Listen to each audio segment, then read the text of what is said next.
Hey everybody, my name is Tiffany and today we're outside of the Jeep Lab.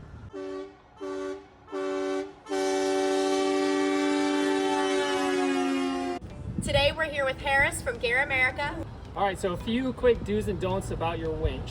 Whenever your winch line is out and you're doing recovery, there's a safe zone.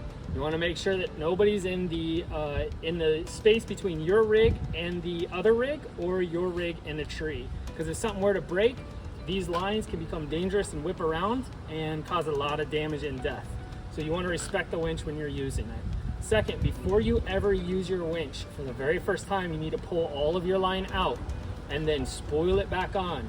The easiest way to do this is if you get a buddy of yours with another rig, you connect it to theirs, you run that line all the way out, little bit of brake, winch that line in.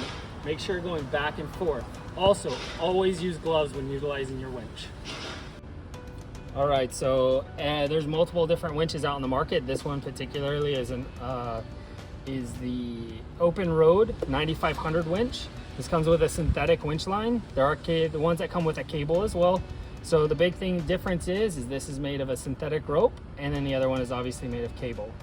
A couple things to notice on all winches: they all have an engage and then a disengage. What this does is it takes this barrel and disengages, so you can pull this line out all the way out to whatever recovery point you need to do, or to another vehicle, without having to actually turn on the motor.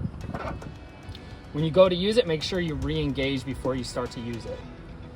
On different winches, the control box is going to look a little bit different. However, just make sure that you locate your control box, and then always make sure that you bring with you your controller. Now, there's different types of controllers. This one's a simple in and out. There's wireless controllers and all that. Find your location where it plugs in. On this one, it's on the left-hand side. And just make sure that you plug it in correctly. A lot of them have a marker or something on here that'll identify exactly which one it is. So on this one, you'll see there's a little notch, and inside here, there's a little notch as well. You line it up and give it a push. Now your winch is ready for use.